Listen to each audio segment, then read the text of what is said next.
जय श्री ओम नमः सिद्धेभ्यः। जय श्री ओम नमः सिद्धेभ्यः।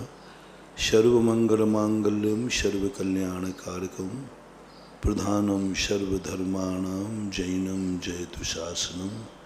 जैनं जयतु शासनं। जैनं जयतु शासनं। पंच परमेष्टि भगवान की आचार्य श्री गुरुवर कुंद कुंद महाराज की जय। आचार्य श्री गुरुवर विद्यासागर महाराज की जय। परम पूज्य मुनिवर श्री सुधा सागर जी महाराज की जय।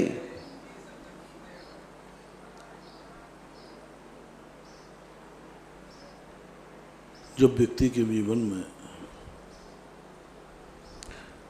कुछ ऐसी घटना घटती है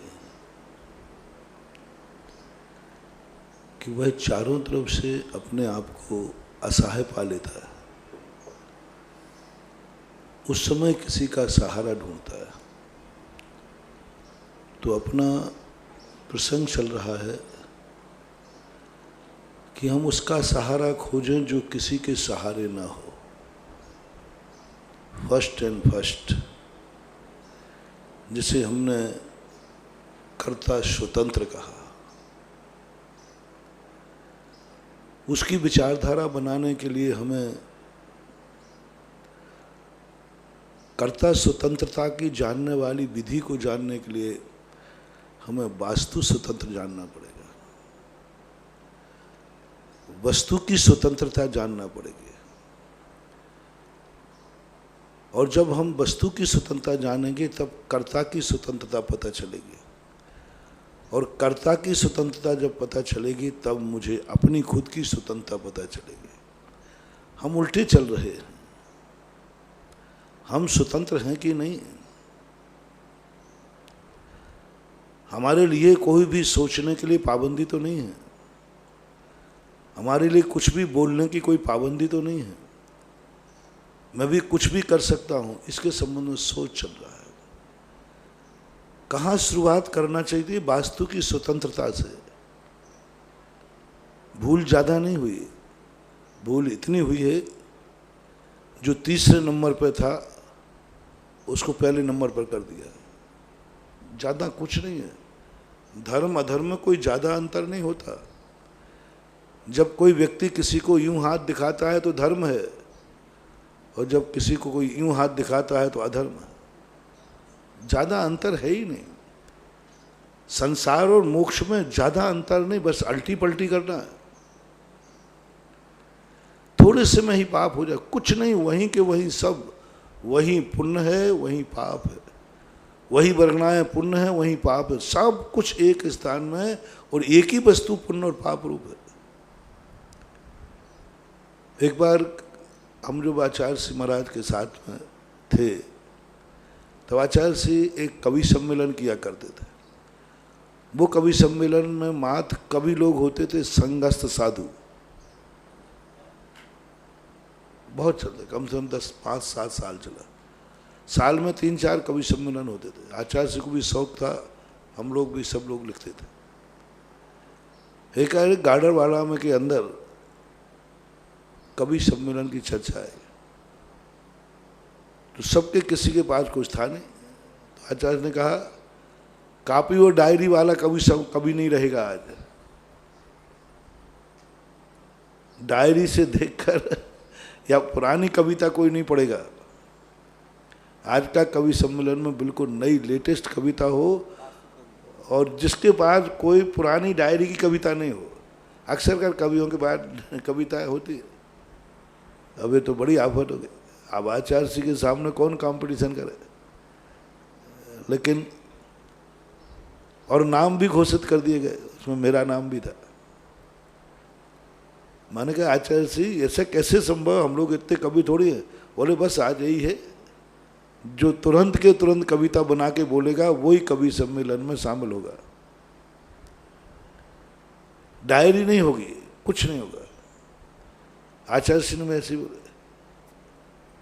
मैं जब कवि सम्मेलन का मेरा नंबर आया तो मैंने बहुत अच्छा, पहले तो यही कहा, मैं कवि तो नहीं हूं लेकिन महाकवि का बेटा हूं। मैं कवि तो हूं नहीं, लेकिन महाकवि का और महाकवि का जो बेटा होता है उसे थोड़ी बहुत कहानियां तो कविताएं देख देख के आते हैं, और तुरंत एक कविता की निर्माण हुआ कि हे भगवान, मैं तुम्हें एक खत लिख रहा हूं, आपके जमाने में और हमारे जमाने में क्या अंतर आया है। कोई ज्यादा अंतर नहीं हुआ है, कोई नई वस्तु का निर्माण नहीं हुआ है। आपके जो सिद्धांत थे उन्हीं सिद्धांतों में हमने मात वहीं के वहीं हेरा फेरी की है। पत्र में लिखा मैंने कविता के रूप में कि हे भगवान, अहिंसा के आ को निकालकर सत्य में लगा दिया है। भाव पक्ष बता रहा हूं, कविता का भाव अलग भाव। अहिंसा के आ को निकालकर सत्य में लगा दिया है, कुछ नया नहीं किया है। और अचौर्य के आ को निकाल के ब्रह्म में लगा दिया, ब्रह्मचर्य में। अचौर्य को, अचौर्य में आ है ना, तो आ निकाल दे तो चौर बचेगा। उसको निकाल कर मैंने घोटाला नहीं किया है, उसको हड़पा नहीं, कहीं बेचा नहीं, वहीं अचौर्य से निकाल कर ब्रह्म में लगा दिया, यानी ब्रह्मचर्य में लगा दिया, तो अब ब्रह्मचर्य हो गया। और परिग्रह के आ को निकाल के रख लिया है, बकत मौका की एफडी बना दी है अपरिग्रह के आ को। अपरिग्रह के आपकी पूंजी को हमने सुरक्षित रख लिया है, अपरिग्रह में से वो परिग्रह हो गया। तो अहिंसा में से आ निकला, हिंसा हुआ, आ सत्य में जुड़ गया तो असत्य हो गया, अचौर्य का आ निकल ब्रह्म में जुड़ा तो अब्रह्म हो गया, परिग्रह का आ जेब में रख लिया। बस इतना सा परिवर्तन हुआ है, यानी आपके युग में हमारे युग में कोई ज्यादा अंतर नहीं है, ज्यादा अंतर नहीं, सब वहीं का वहीं है। अर्थ क्या हुआ?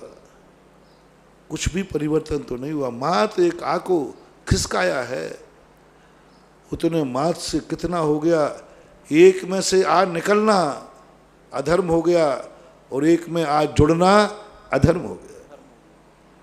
एक वही आ है, हिंसा के साथ जुड़ा है तो धर्म है, और अहिंसा के साथ जुड़ा है तो अधर्म है। अहिंसा के साथ जब वो आ जुड़ा है तो धर्म है, और वही आज सत्य के साथ जुड़ जाता है तो अधर्म है। अभी संगति के ऊपर आप सुन रहे थे ना प्रोजेक्ट, तो बंधुओं यही है, सारी दुनिया का हिसाब किताब यही चल रहा है, कुछ नहीं है। एक क्षण में हम धर्मात्मा बन सकते हैं। धर्मात्मा बनने के लिए कोई ज़्यादा कुछ नहीं करना, और अधर्मी बनने के लिए भी कुछ नहीं करना। एक सेकंड पहले धर्मी अधर्मी बन सकता है, और एक सेकंड पहले अधर्मी धर्मी बन सकता है। क्योंकि कुछ नया हो तो अधर्मी करें। ये तीन चीजें थी, आत्म की स्वतंत्रता, कर्ता की स्वतंत्रता और वास्तु की स्वतंत्रता। हमने पहले शुरुआत कर दी कर्ता की स्वतंत्रता, मैं स्वतंत्र हूं कि नहीं, बस इस पर सारी दुनिया सोच रही है। हर व्यक्ति यही चाहता है, मेरे किसी चीज में कोई पाबंदी नहीं होना चाहिए, मैं स्वतंत्र हूं, बस मुझे किसी का इंटरफियर नहीं चाहिए।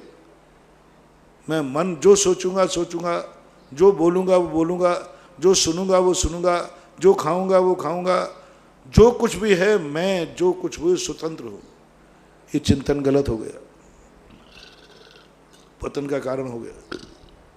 उल्टा शुरू करो। सम्यक दृष्टि शुरू करता है वास्तु स्वतंत्रता, कर्ता स्वतंत्र नहीं, वास्तु स्वतंत्रता। अब पहले वस्तु खोजो कितनी है। जब पूरे संसार को तुम वस्तु के रूप में देखोगे तो तुम्हें तुरंत देखना है हर वस्तु स्वतंत्र है। देखना कितना अंतर आ रहा है।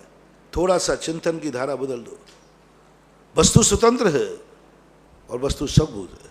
ये माइक भी स्वतंत्र है, ये हवाएं भी स्वतंत्र हैं, ये पेड़ पौधे, जो कुछ भी दुनिया में है, जिस जिस वस्तु को देखो वो स्वतंत्र है।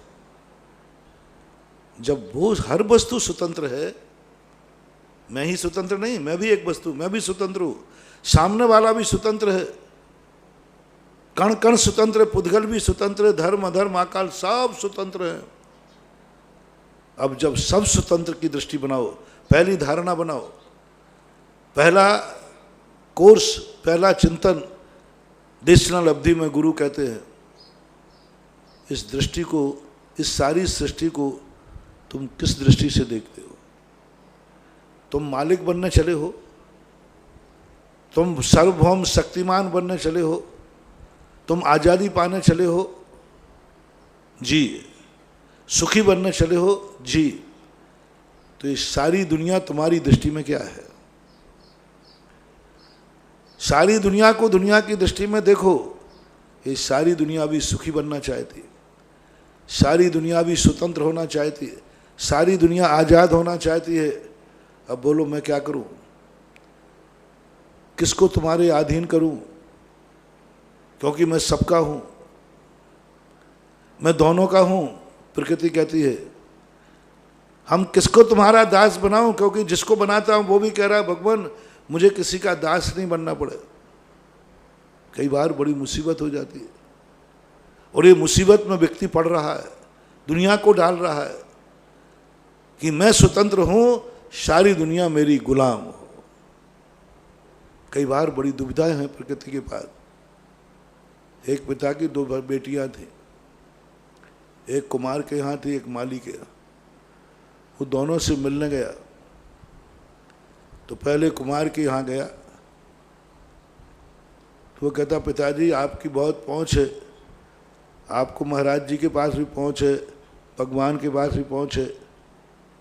देखो मैंने बर्तन बना के रखे और आकाश में बादल हो रहे हैं, यदि पानी बरस गया तो आपके नाती पोता भूखों मरेंगे। सारे गीले बर्तन जो हैं सब मिट्टी मिल जाए। पिताजी आज की शाम की संध्या में आप मेरी तरफ से प्रार्थना करना कि हे भगवान अभी 8-15 दिन पानी और नहीं बरसाना। अब बेटी के लिए कौन क्या नहीं करता, सब कहता बोले बेटी कर दूंगा।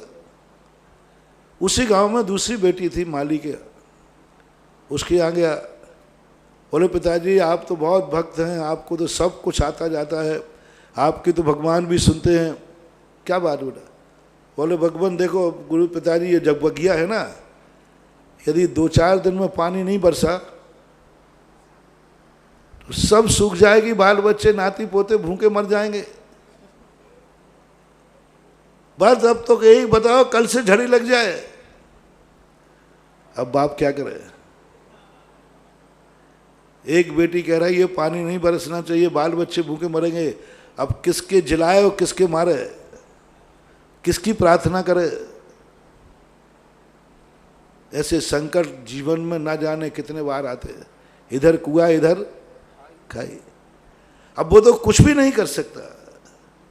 यदि जैन दर्शन का ज्ञाता होता, वास्तु स्वतंत्र का ज्ञाता होता, तो बेटी से कभी नहीं कहता बेटी कर दूंगे प्रार्थना और मेरी प्रार्थना सुनी जाएगी। वो तो तुरंत कहता वास्तु स्वतंत्र है बेटा, बादल भी स्वतंत्र हैं, पानी भी स्वतंत्र है, मटके भी स्वतंत्र हैं, तू भी स्वतंत्र है, बेटा भी स्वतंत्र है, मैं भी स्वतंत्र हूँ, कोई किसी के अधीन नहीं है। यदि कोई किसी के अधीन होता तो आज सारी दुनिया हर वस्तु को नचा डालती है। कोई भी ऐसी ताकत नहीं है जो हम दुनिया को बस में कर सके, वो स्वतंत्र है। जो भी हमारे बस में होते हैं उन्होंने भी कोई अपराध किया है। हम किसी को नौकर बनाते हैं तो इसमें हमारा ही दोष नहीं है, उसका भी दोष है कि उसने कोई ऐसा पाप किया है तब उसे नौकर बनना पड़ा। नौकर मालिक ज़्यादा नौकर रखने का भाव करते हैं कि नौकर ज़्यादा भाव करता है कि मुझे नौकरी पर रख लो? कौन किसकी संख्या किसकी ज़्यादा है? कितने लोग हैं जो चाहते हैं कि मेरे यहाँ नौकर हों, और कितने लोग ऐसे हैं जो चाहते मुझे नौकरी मिले? नौकर बनाने वाले ज़्यादा हैं कि नौकर बनने वाले ज़्यादा हैं?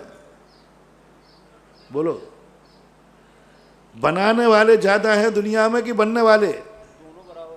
बनने वाले ज़्यादा हैं भाव की अपेक्षा। तभी तो एक व्यक्ति चाहिए वैकेंसी और 10 लोग आते। तो जो नौकर बनने के लिए चाह रहा है, हे भगवान, बहुत से सभी लोग आके कहते मेरे पास वे लोग कम है जो ये कहते महाराज जी कोई नौकर नहीं मिल रहा है। बहुत कम लोग आते, बहुत कम लोग आए जो कहते महाराज मुझे नौकर नहीं मिल रहा है। तीर्थ वाले जरूर कहते महाराज कहीं हो कोई आपका भगत हो, कोई मैनेजर मेरे नौकर बनाने के, बाकी नहीं आते। लेकिन कितने लोग आते जो ये कहते महाराज मुझे नौकरी नहीं मिल रही है, आशीर्वाद दीजिए नौकरी। यानी लोग नौकर बनना चाहते हैं। ऐसा पाप कर्म लेकर पापी लोग ज्यादा हैं जो नौकर बनना चाहते हैं। गिरनार और शिखर जी की यात्रा में देखो, डोली में बैठने वाले लोग ज्यादा हैं या डोली में बैठालने वाले लोग ज्यादा हैं? बैठने वाले बहुत कम है। बैठने वाला तो यही भाव करता है कि कोई भी व्यक्ति, भाई भगवान मुझे आपकी वंदना डोली से ना करना पड़े। लेकिन डोली वाला क्या करता है? वो करता है नहीं सब डोली से वंदना करो। और डोली वाले ज्यादा हैं। कोई महोत्सव आदि की बात छोड़ देना, तभी तो वे 100-100 सीढ़ियों तक आपके साथ जाते हैं। कर लीजिए डोली साहब, यानी उनको कंधे पे वजन ढोने में मजा आ रहा है, अच्छा लग रहा है, अवभाग्य मान रहे हैं। जिस दिन डोली वालों को डोली में बैठने वाला नहीं मिलता उस दिन वो रोते हैं, पाप कर्म का उदय मानते हैं। अब बोलो कैसा है संसार? गिरनार शिखर जी की वंदना खाली हाथ ही नहीं चढ़ी जाती, और वे लोग कंधे पे वजन लेकर चढ़ते हैं। और उनसे पूछो कि आज तुम्हारे पुण्य का उदय है कि पाप का उदय है? पुण्य का उदय। और जिसको डोली नहीं मिली जिस दिन पाप का उदय। अब ये पुण्य पाप मुझे समझ में नहीं आया। पसीना हो रहा है, वजन लेके चढ़ रहा है, लेकिन कहता है भगवान। और नवीनाथ भगवान के यहाँ क्या कहेगा? है भगवान ऐसे ही रोज को एक डोली भर मिल जाए, कोई ना कोई बैठ के आए। मेरे से खुद कहा, जब मैंने एक डोली वाले से कहा कि मैंने कि भाई क्यों डोली में वंदना कर रहे हैं? इन 4 लोगों के, हर व्यक्ति तो मरने के बाद डोली 4 के कंधों पर जाता है, तुम जिंदा में क्यों जा रहे हो? शर्म नहीं आती तुम्हें? तो डोली वाले ने पैर पकड़ लिए, महाराज जी आप तो साधु हैं, मेरे पेट में लात क्यों मार रहे हैं? अरे मैंने कहा भाई मैं तेरे ही दुख से परेशान हूँ। बोले नहीं महाराज ये तो मेरे पुण्य का उदय है। आप तो ये भावना भाएं कि आपका हर भगत डोली में ही वंदना करे, और ये भावना यदि आप भाओ तो आपको मैं फ्री में कराऊंगा, आपकी वंदना मैं फ्री में करा दूंगा डोली से। अरे मैंने कहा कि मैंने गलती कर दी, इनको ये कष्ट नहीं, ये तो पुण्य का उदय है। कैसा ये संसार, दास्ता भी पुण्य, मजदूरी भी पुण्य, पसीना बहाना भी पुण्य, ये भी पुण्य है। दर्शन के देखो सब चीजों में देख लीजिए आप, तो पुण्य के उदय बनते। अब आप लोगों को सोचना है, तो हमारे लिए सबसे बड़ी ये बात विचार करना है कि पहले वास्तु स्वतंत्र को बोलो कि हे भगवान मेरी एक तमन्ना है, मैं तो स्वतंत्र हो जाऊंगा, मेरी चिंता मत करना। क्योंकि मुझे स्वतंत्र होने में कितनी देर लगना है, लेकिन वास्तु स्वतंत्र, मैं हर व्यक्ति को स्वतंत्र देखना चाहता हूं। बस एक माला फेरो, एक माला फेरो, देखो तुम कहां पहुंच जाओगे। तीर्थंकर बन जाओगे। तीर्थंकर प्रकृति वाला कुछ नहीं करता, वो एक ही कहता है मैं हर व्यक्ति को सुखी देखना चाहता हूं, हर चेहरे पर मुस्कान देखना चाहता हूं, हर व्यक्ति को मालिक देखना चाहता हूं, हर व्यक्ति को भगवान देखना चाहता हूं, हर व्यक्ति को साधु देखना चाहता हूं, हर व्यक्ति को सब तरफ से सुखी। बस एक ही चिंतन करना तुम्हें, वास्तु स्वतंत्रता की चिंतन की एक शुरुआत। हम जब को भी देखें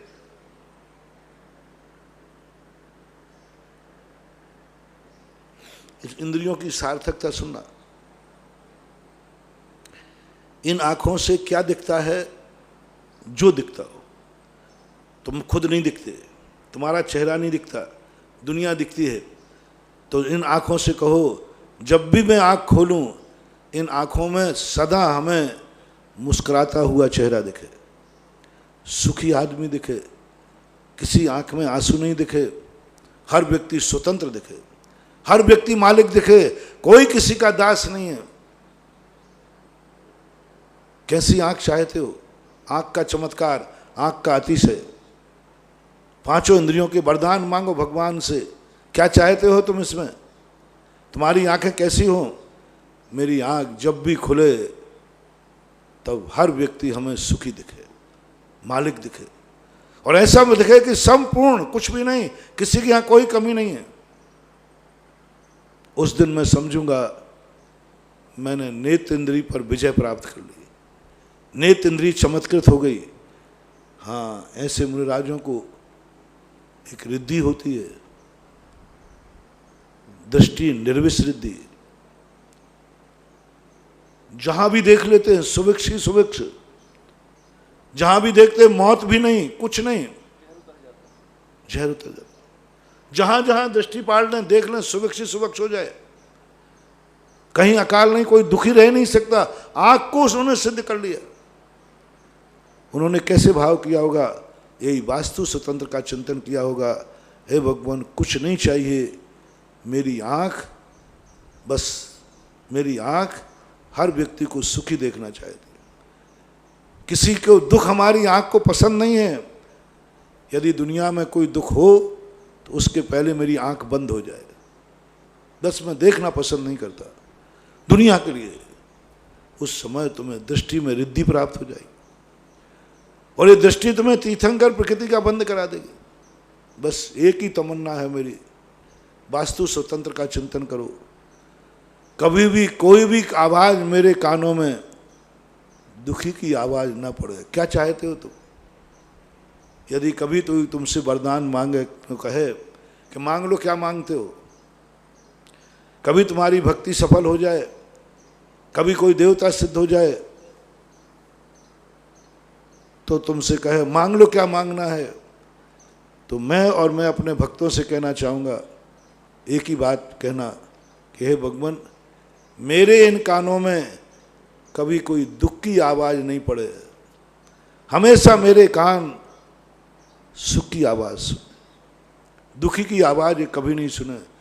क्योंकि मैं बहुत कमज़ोर हूँ दिल से, मैं बहुत कमज़ोर हूँ दिल से, मैं दूसरों की आवाज़ सुन नहीं सकता। साधु की आँख, साधु की इंद्रियां सबसे ज़्यादा कमज़ोर होता है साधु, बहुत कमज़ोर। तुम लोग तो बहुत बलजोर हो। साधु का विल पावर बहुत कमज़ोर होता है, बहुत कमज़ोर, इतना कमज़ोर होता है वो किसी को दुखी नहीं देख सकता। दुखी देखेगा आहार भी छोड़ देगा। तुम तो रोते रोते खा लेते हो, रुलाते रुलाते भी खा लेते हो। साधु का इतना कमज़ोर होता है दिल कि यदि किसी की आंख में आंसू देख ले, आहार छोड़ देता है।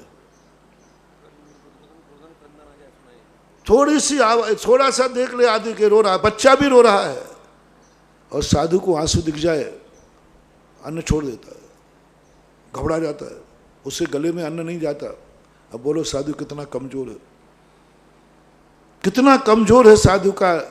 वो दूसरों के संबंध में कमज़ोर है, अपने संबंध में तो निर्दयात भस्मसात क्रिया। अपने लिए तो इतना कठोर है कि तुम इसकी बोटी बोटी कर लो तो आंख में आंसू नहीं आए, लेकिन दूसरों के लिए आंसू देखने के पूज्यवर बटकेर महाराज ने जब अंतरायों की चर्चा की, साधु को इतना कोमल बना दिया। बोले किसी की आंख में आंसू दिख जाए, खाना मत, रोने की आवाज आ जाए दूर से, साधु आहार त्याग देता। ये सबसे बड़ी, जिस व्यक्ति के मन में ये भाव आ गया, जो साधु दूसरों की दुखी आवाज को सुनकर घबराता है, समझ लेना उसकी साधना में चमत्कार होने वाला है। उसकी साधना चमत्कृत है, उसकी साधना में अतिशय प्रकट होने वाला है। और यदि तुमने भगवान के समूषण में बैठ करके कहा मुझे कुछ नहीं चाहिए भगवान, बस मेरे कानों में किसी दुखी की आवाज़ नहीं आए, मैं दुख भरी आवाज़ नहीं सुन सकता, आगे देखो, नासिका इंद्री की, कितना भी गंदा व्यक्ति आ जाए, भगवान उससे मुझे घृणा ना हो गए। मुझे सुगंधित फूल मिले या नहीं मिले, मुझे इतर फुलेल मिले या नहीं मिले, लेकिन कभी कोई व्यक्ति गंदा हो, कोड़ी कुष्ठी हो, कहीं उसके प्रति मेरा घृणा भाव नहीं आ जाए, उसकी भी मैं सेवा करने का भाव करूं, उसका भी कल्याण करने का भाव बनूं, मेरे अंदर दुर्गंध से ग्लानि नहीं हो जाए, नहीं तो मैं घृणा कर बैठूं। ऐसे ही मुंह से भगवान मुझे कुछ नहीं चाहिए, बस मेरे मुंह से कोई ऐसा शब्द नहीं निकले जो दूसरे को दुख हो जाए, दूसरे को दुख पहुंचाए, ऐसा शब्द मेरे मुंह से नहीं निकलना चाहिए। मेरे हाथ किसी को दुख ना दें, मेरे पैर किसी को दुख नहीं दें। आप तो पूरी चर्या साधु की देख लीजिए, अपने लिए कुछ है ही नहीं। एक दिन मैंने कहा था ना कि महावीर को साधारण व्यक्ति तो समझ नहीं सकता, जितने भी नियम धर्म दिए उसमें अपना का बचाव एक में भी नहीं है। महावीर ने कहा ही ना, भगवान मेरा तो खुद सोचो, बोले तू मरे तो 100 बार मर जा, एक बात भी पूरे मूलाचार में, पूरे मुनिचर्या में मुनि के पक्ष में एक ही बात नहीं कही कि तुम्हारे पक्ष। उन्होंने एक ही बात कही, बस 22 परिसों का चिंतन करते हैं तो वैसे लगता है कि महावीर स्वामी मेरे दुश्मन हैं या मेरे गार्जियन हैं। जब देखो जब दूसरे की चर्चा, बोले ध्यान रखना मुंह से कभी कोई गाली मत निकालना, कठोर वचन मत निकालना, परनिंदा झूठ चल, दूसरों की गाली मत निकालना, कठोर वचन मत निकालना। ठीक है साहब नहीं निकालूंगा, पर दूसरा मुझे गाली देगा तो बोले देगा, देने दो कोई बात नहीं। अरे भाई मुझे कोई गाली मैं तो नहीं दूंगा, लेकिन कोई देगा तो उसको भी तो रोकिए। नहीं मैं उसको नहीं रोकूंगा। महावीर ने स्पष्ट कहा, अरे भगवान आप न्यायाधीश हैं, मुझे रोक दिया कि मैं गाली नहीं देना, तू ले लूंगा नियम ले लो, लेकिन उस सामने वाले को भी आप रोकिए। बोले मैं उसको नहीं रोकूंगा, उसको नहीं रोकूंगा, वो गाली देगा और तुझे सुनना पड़ेगा। अरे भाई तुमने कह दिया ध्यान रखना एक चींटी भी नहीं मर जाए। अरे कोई मुझे मारे तो बोले मर जा। हम लोग महावीर के ऐसे मत समझना, ऐसे कठोर कठोर सुनकर के छाती मजबूत हो गई है। क्या कहते हैं, हम लोगों ने कहा कि भगवान मेरी चिंता करो कुछ, बोले तुम मर जा, ये शब्द बोल दिया। अमृतचंद सूरी ने मर जा तू, कुछ नहीं फर्क पड़ता, लेकिन किसी को मारना नहीं। अरे तुम्हें दुनिया की चिंता है, मैं तुम्हारा भक्त, मैं तुम्हारा साधु, मैं तुम्हारी जयकार बोलूं, मैं तुम्हारी पूजा करूं, मैं तुम्हारा मंदिर बनवाऊं, मैं तुम्हारा पंचकल्याण कराऊं, मैं तुम्हारा अभिषेक कराऊं, मैं तुम्हारी पूजा कराऊं। बोलो भैया मैं भगवान महावीर स्वामी की या भगवान की के लिए मैं क्या क्या करवाता हूं, बोलो बताओ तो सही। क्या क्या कर रहा हूं भगवान के लिए? तीर्थ बनाता हूं, भक्तों की कमाई पसीने की कमाई मंदिर में लगाता हूं, लॉकडाउन तक मैं भी दान दिलवा रहा हूं भगवान के लिए। बताओ ऐसी गरीबी ऐसी परेशानी में भी अभी भी यहाँ एक भी दिन ऐसा नहीं गया जिन दिन जैनियों का यहाँ दान नहीं आया हो। दुश्मनों का नहीं, हमारे प्यारे भक्तों का। हाँ तुम क्लेम करने, कई लोगों को आजकल ईर्ष्या होने लगी, वो मुझे मानते नहीं है और मेरे से कहते आप महाराज थोड़ा गरीबों का ध्यान रखो। अरे जिन साथियों को मानता है उनसे क्या, मैं तो तेरा दुश्मन हूं, मैं तेरी बात क्यों मानूंगा? क्योंकि उनको मालूम है सेठों की चाबी तो इधर ही है। क्यों? मैंने अपने सेठों को इस योग्य बनाया है। और ये देख लेना, जो रागी देसी इनकी पूजा पाठ करते हैं, जहाँ बीतरागी भगवान की पूजा पाठ नहीं होती, साउथ में देखो तमिल में कई लोग कहते वहाँ लोग भूखे मर रहे हैं जैनियों में। मैंने क्यों? क्योंकि वो बीतरागी की पूजा नहीं करते, रागी करते हैं। घर घर में देवी देवता, घर घर में क्षेत्रपाल पद्मावती, जैनियों की बात कर रहा हूँ।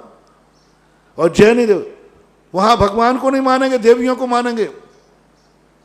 जिस जैन देश में, जैनियों के घरों में जैनी लोगों देवी देवताओं की पूजा करते, क्षेत्रपाल पद्मावती की पूजा करते हैं, उनके घर कभी भी परसेंटेज में सुखी नहीं रह सकते, सुखी नहीं। आप तो तुलना कर लीजिए, दक्षिण भारत में देखिए, हमने अपने भक्तों को इस युग बनाया है, भक्तों को समृद्ध क्यों बनाया। और ये देख लीजिए, जिन उत्तर भारत में जैनियों के यहाँ बीतरागी भगवान, बीतरागी गुरु और बीतरागी शास्त्र की पूजा होती है, परसेंटेज में वो सबसे ज्यादा अमीर होते हैं,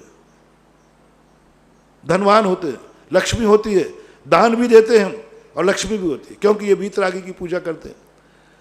और जिन जिन घरों में आप देख लिए दक्षिण भारत में गोमटेश बाहुबली का अभिषेक होता है, दक्षिण भारत का अभी तक एक व्यक्ति भी भगवान का पहला अभिषेक नहीं कर पाया।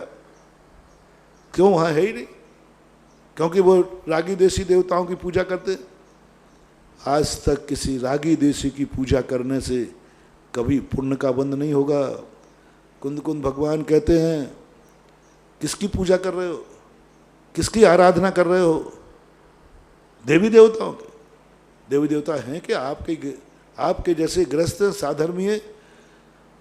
जब भी कोई व्यक्ति, जैसे अभी प्रवचन में कहा था ना, प्रवचन सार की एक गाथा हमने भी कल कहा था कि गुणवान व्यक्ति यदि गुणहीन की संगति करेगा तो उसका पुण्य होकर के भी क्षय हो जाएगा। विशुद्धि भी, मुनिराज सच्चा है। सुनो, ये कान खोल के सुनो सब लोग, मुनिराज सच्चा है, साधना सच्ची, सब कुछ सच्चा है, लेकिन वो खोटे मुनि की संगति में है, खोटे मुनि को वंदना करता है, खोटी मुनि के साथ रहता है, मोह के कारण, लोभ के कारण, भय के कारण, तो कह दिया वह शुद्ध मुनि भी भ्रष्ट है। पुण्यहीन को कभी वंदना नहीं करना। इसी प्रकार एक ग्रस्तों, आज प्रसंग आया तो सुने। आप लोग ग्रस्त हैं, आप ये देखें कि आपसे पुण्यहीन, जैन दर्शन में जैन देवी देवता, अजैन देवी देवताओं की चर्चा नहीं कर रहा हूं मैं, नहीं तो मैं कभी भी उपदेश देता हूं तो सोच के देता हूं। हम जैनियों की बात करें। जैनियों के यहाँ जो देवी देवता होते हैं, क्षेत्रपाल पद्मावती आदि, ये देवता मनुष्यों से पुण्यहीन होते हैं। इनका पद छोटा होता है, इनका असंयम होता है, ये इतने अपावन होते हैं, इतने अपावन होते हैं कि इनका छुआ हुआ आहार मुनिराज नहीं करते। देखना, यदि चौके में देवता आ जाए तो मुनिराज आहार कर देंगे, समाधि ले लेंगे, लेकिन देवता का आहार नहीं लेंगे पता चलने पर। इतने अपवित्र होते हैं, इतने अपवित्र। और उनका शरीर कितना शुद्ध होता है, उनके शरीर में कहीं भी पसीना नहीं होता, हड्डी मांस चमड़ी नहीं होती, बाल नहीं झड़ते। मैं पहले सोचता था जब महाराजों के अंतराय आते थे, मैंने कहा ये अधिकार श्रावकों को बेकार दिया। चौका लगाने का अधिकार देवताओं को मिलना चाहिए था, कभी बाल आएगा ही नहीं। और अवध ज्ञान से जीव होगा, पहले ही देख लेंगे, निपटा लेंगे। जब बाद में शास्त्रों को पढ़ा, बोले नहीं, साधु उन श्रावकों से आहार ले सकता है जिनके शरीर में 7 कुधातियां भरी हैं, मल मूत्र खून आदि सब भरा है, जिनके शरीर में पसीना बह रहा है, सब कुछ हो रहा है, तो भी आहार देने पवित्र है। और देवता इन सब से रहित है, तो भी आहार देना तो छोड़ो, मुनिराज के चौके में भी नहीं आ सकते। इतना हीन पुण्य है। कोई भी जैन श्रावक यदि ऐसे लोगों में देवताओं को नमस्कार करता है, उसका पुण्य घटेगा जैसे मुनि का। मुनि ने हीन पुण्य वाले की वंदना कर ली तो उस मुनिराज का पुण्य घट जाएगा, साधना भ्रष्ट हो जाएगी। ऐसे ही आपने भी पुण्यहीन को नमस्कार कर लिया जो तुमसे छोटा है, तुमसे इसकी पवित्रता में कमजोर है, तुम्हारा सारा पुण्य खत्म हो जाएगा, सारा पुण्य। और मैं प्रैक्टिकल देख रहा हूं, मैं प्रैक्टिकल देख रहा हूं, जिन जिन प्रांतों में ऐसा होता है, जैनी होकर अरहंत भगवान की पूजा नहीं करके शासन देवी देवताओं की पूजा करते हैं, उनमें गरीबी ज़्यादा देखी जाती। परेशानी ज़्यादा देगा दी।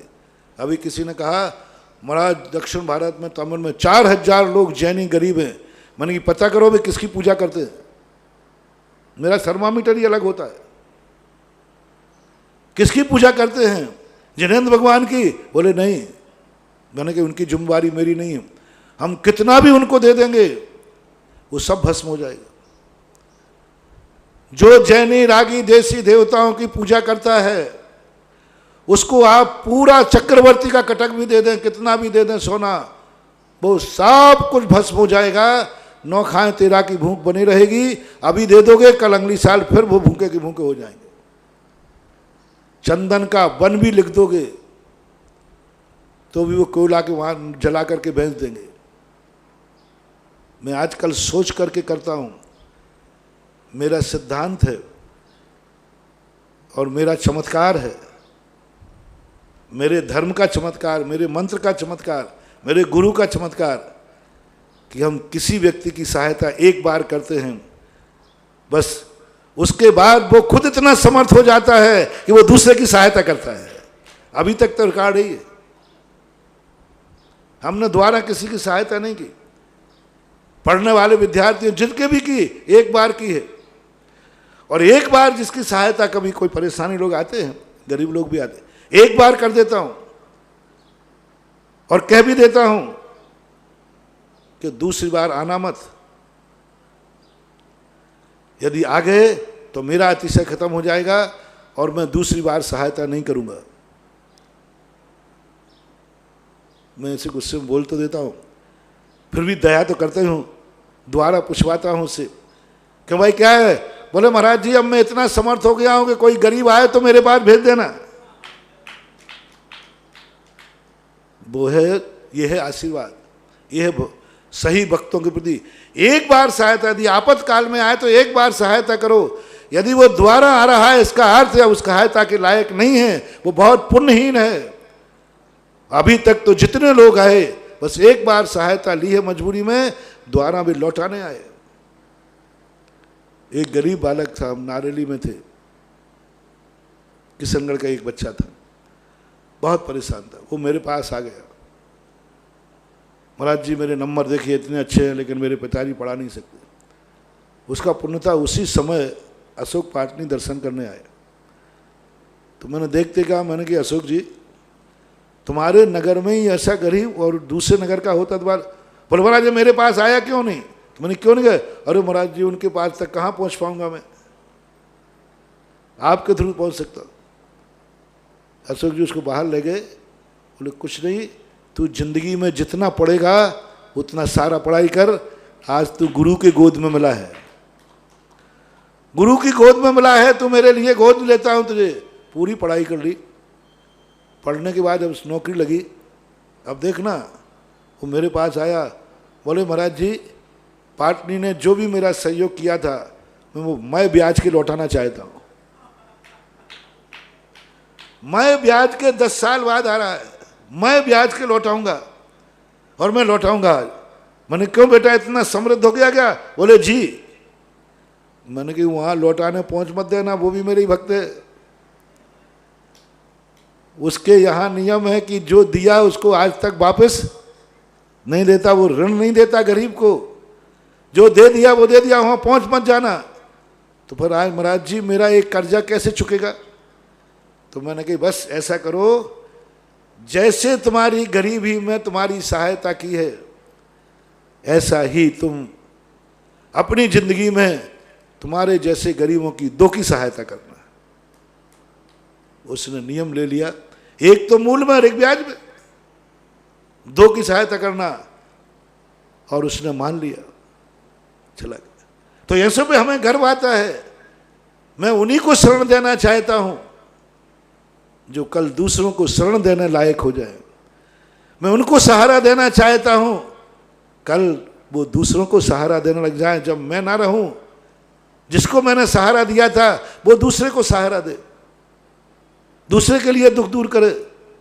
और ऐसा हो रहा है, 90% ऐसा हो रहा है। जिसकी मैं सहायता करता हूं वो कल के दिन दूसरों की सहायता करता है। क्यों? मात्र इतना इसलिए है कि मैं पूछ लेता हूँ तुम्हारी श्रद्धा किसके प्रति है? वो कह रहा है सच्चे जिनेन्द्र देव के प्रति, सच्चे भीतरागी गुरु के प्रति, सच्चे भीतरागी गुरु के प्रति, सच्चे जनवाणी के प्रति मैं तुरंत आशीर्वाद दे देता हूँ, मेरा आशीर्वाद फलेगा और ये नियम से संकट दूर हो जाएगा।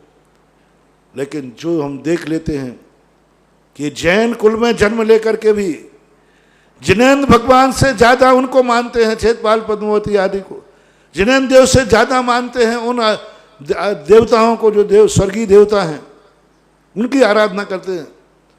मैं कभी आशीर्वाद नहीं देता, मैं रोकता तो किसी को हूँ नहीं, रोकना मेरा अधिकार भी नहीं, लेकिन आशीर्वाद देना नहीं देना तो मेरा अधिकार है, क्योंकि रोक तो मैं सकता नहीं, क्योंकि वस्तु स्वतंत्र है, जिसको जो करना है करे। मैं कभी किसी को रोकता नहीं, मैं किसी की बुराई कर नहीं रहा हूँ, करता भी नहीं।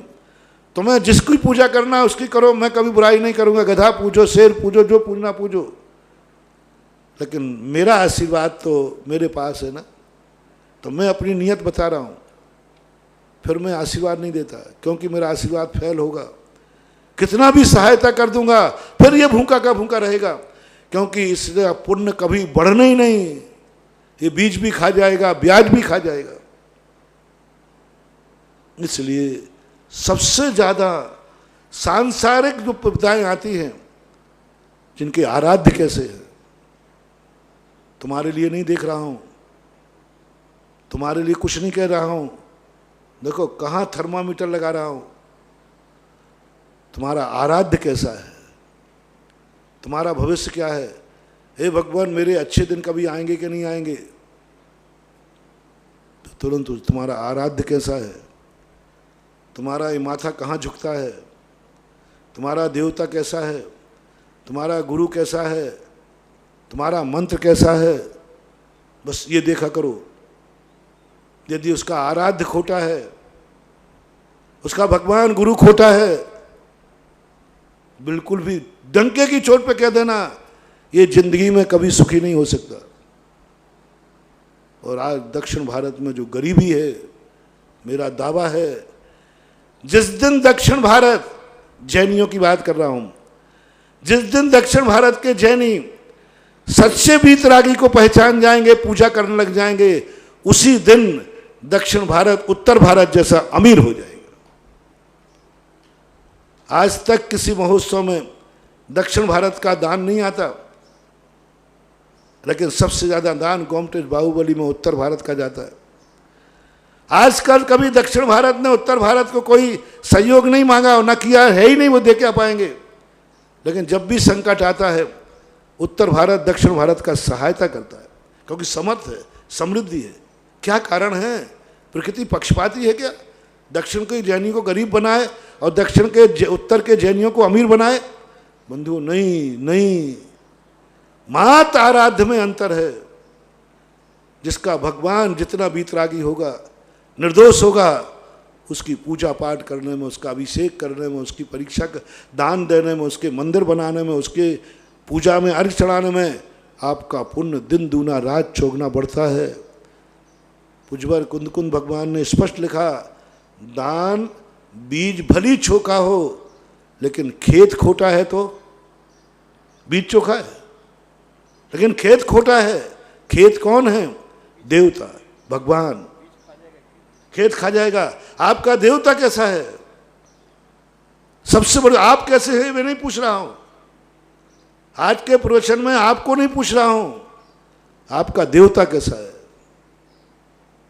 रागी द्वेषी संसारी मत उसकी आराधना करके, मत पूजा करके अपने पुण्य का क्षय करो।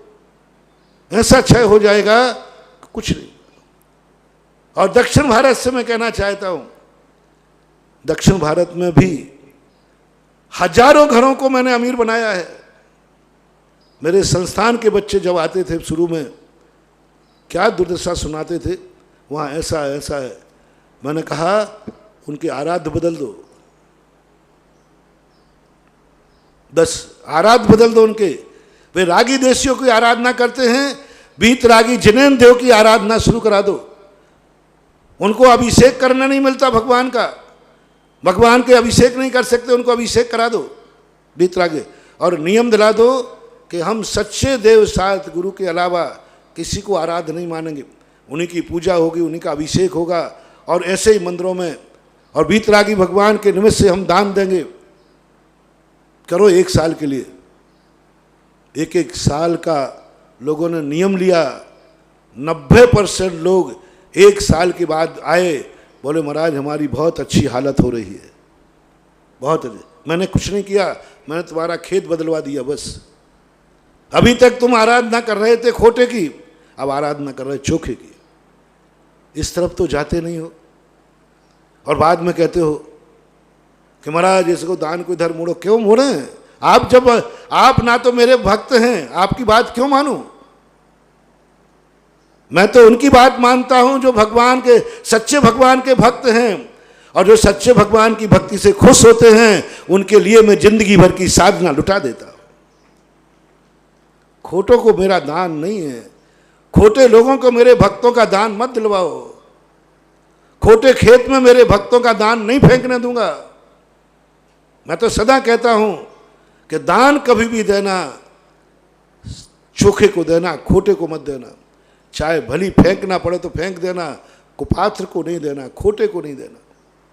खोटे की सहायता करने से तुम्हारा धन बदनाम होगा, तुम्हारा दान बदनाम होगा, और सामने वाला ज्यों का त्यों भूखा बना रहेगा, ज्यों का त्यों बना रहेगा, कुछ भी मिलने वाला नहीं। इसलिए अपने भक्तों को यदि तुम्हें बदलना है, सुधारना है, तो उनकी भक्ति बदलाओ। पहले उनके देवता का परिवर्तन कराओ, देवता को बताओ कि सच्चा देव क्या है। मैं संस्थान के बच्चों से एक ही कहता हूं, मात एक ही बात दक्षिण भारत में कहो, सच्चा देव कौन, सच्चा गुरु कौन, सच्ची आर्ष परंपरा कौन, सच्ची जिनवाणी कौन। बस सच्चे का स्वरूप बताओ आगम के अनुसार, और जो सच्चे को मानेगा वो सच्चा होगा। जिसके जैसे देवता होते हैं उसका भक्त भी वैसा ही होता है। जिसको हम नमस्कार करते हैं, हम भगवान, सच्चे भगवान को नमस्कार करेंगे, सच्चे भगवान बनेंगे। खोटे को करेंगे तो खोटे बनेंगे। अब ये निर्णय आपको करना है। तो ऐसी स्थिति को लेकर के हमें सबसे पहले विचार करना है, हमारा आराध्य कैसा है, जिसकी शरण मुझे चाहिए है। तुम्हारा चेहरा कितना भी काला हो कोई चिंता नहीं है, दर्पण काला नहीं होना चाहिए। समझो पहले तुम्हारी भावनाएं, और हमारा सच्चा देव क्या कहता है। यदि तुम मुझे समझना चाहते हो, मेरे पास आना चाहते हो, तो पहले जिस सृष्टि में रहे हो, इस सृष्टि को तुम कैसा देखना चाहते हो। जिनके साथ तुम रहते हो उनके प्रति तुम्हारा व्यवहार क्या है। बहुत बड़ी बात जैन दर्शन की। अपन भगवान के पास पहुंचे, भगवान को खुश करने की सोची। भगवान ने कहा क्या बात है। हाँ भगवान, मैं आपके पास आया हूँ, आपकी आराधना करूँगा, भक्ति करूँगा, वो तो ठीक है, मेरे प्रति तेरा अच्छा व्यवहार होगा। तू जिस घर में रहता है उस परिवार के साथ तेरा क्या व्यवहार है। देव जी उल्टा जवाब, भगवान मैं आपके साथ बहुत अच्छा व्यवहार करूँगा, वचन लेता हूँ, प्रतिज्ञा लेता हूँ, आपसे कभी गुस्सा नहीं करूँगा, आपके सामने मान नहीं करूँगा, मायाचारी नहीं करूँगा, कुछ नहीं करूँगा, आप जैसा कहेंगे वैसा करूँगा। तो यही लो, मैं पहला प्रश्न है, जिन परिवार के साथ तेरा जन्म हुआ उस परिवार के साथ तेरा व्यवहार क्या है। परिवार तेरे से दुखी हैं कि सुखी हैं। भगवान को खुश करने वालों के लिए मैंने एक फार्मूला दिया। तेरे परिवार वाले तेरे से खुश हैं कि दुखी हैं, उनके साथ व्यवहार क्या है, जवाब देना है। जवाब दिया, मेरे परिवार वाले तो मेरे से बहुत दुखी हैं, माँ बाप भी दुखी हैं। भगवान कहते हैं जिनके साथ तू रहता है उनको ही तू खुश नहीं कर पाया, तू मुझे क्या खुश करेगा, मुझे क्या दे पाएगा। जा लौट, पहले घर को सुखी कर, परिवार वालों के इज्जत पा, फिर दूसरा क्रम का परिवार वाले तो मेरे खुश हैं, पड़ोसी कैसा है,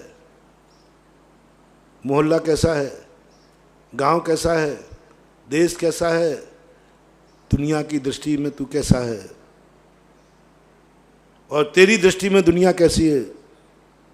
बस भगवान मैं तो यही चाहता हूँ, मैं इसलिए नहीं आया हूँ आज तेरे दरवाजे, मैं इसलिए आया हूँ कि संसार तेरे दरवाजे तक नहीं आ पाएगा, तेरी बहुत ऊंची पहुंच वाला आ सकता है, और मैं आ गया तो मैं अपने लिए नहीं आया हूँ, बस मैं संसार के लिए आया हूँ।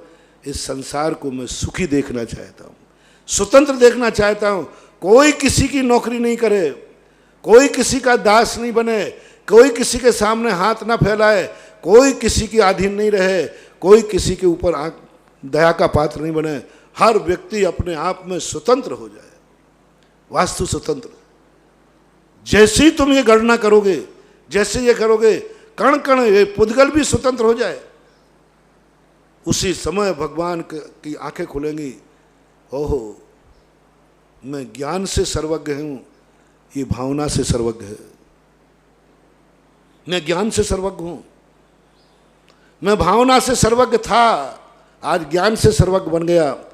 आज ये भगवान भावना से सर्वज्ञ बन रहा है, सारे जगत को सुखी देखना चाहता है, सारे जगत को स्वतंत्र देखना चाहता है, सारे जगत को गुलामियत से मुक्त करना चाहता है। बस ये कल मेरी जाति में मिलेगा, कल ये भी भगवान बनेगा, और जो अपनी बराबरी में आने वाला है भगवान उससे तुरंत जाकर के मैत्री कर लेगा और कहेगा आओ भाई आओ, भक्त नहीं तुम भाई हो, क्योंकि तुम्हारे मन में आज मेरे पास तुम आए भी तो सारे जगत के लिए वास्तु स्वतंत्र का अर्थ ये है। लोग वास्तु स्वतंत्र मात्र बातों में लेते हैं, कभी क्रिया में तो लाओ, अपनी आंखों में तो लाओ। ये तो हमेशा सोचते रहते हैं मेरी आंख में कभी आंसू नहीं आवे, कभी ये भी सोचा करो कि मेरी आंख किसी की आंख में आंसू न देखे। कभी तो सोचो 5 मिनट के लिए, तो 24 घंटे यही बात दम मंदिर में आ रहा है, गुरु के पास आ रहा है माला, हे भगवान मेरी आंख में कभी आंसू नहीं आए, लेकिन कभी ये भी मांगो मेरी आंख किसी को आंसू न देखे। हम चाहते हैं कि मेरे कान में हम कभी दुख की बात नहीं सुने, लेकिन दुनिया में कोई दुख हो ही नहीं। इस प्रकार के परिणाम आज हमने वास्तु स्वतंत्रता की तरफ कहा। वास्तु स्वतंत्र बहुत व्यापक है, सारी दुनिया में व्याप्त होकर रहता है, और जो वास्तु स्वतंत्र समझ लेगा वो कर्ता की स्वतंत्रता समझ लेगा। फिर आत्म स्वतंत्रता की चर्चा बाद में करूँगा। महावीर भगवान की जय। परम पूज्य निरपक्ष मुनि पुंगव श्री सुधाकर जी महाराज की जय। समस्त मुनि संघ की जय। जिनवाणी की ज्ञान से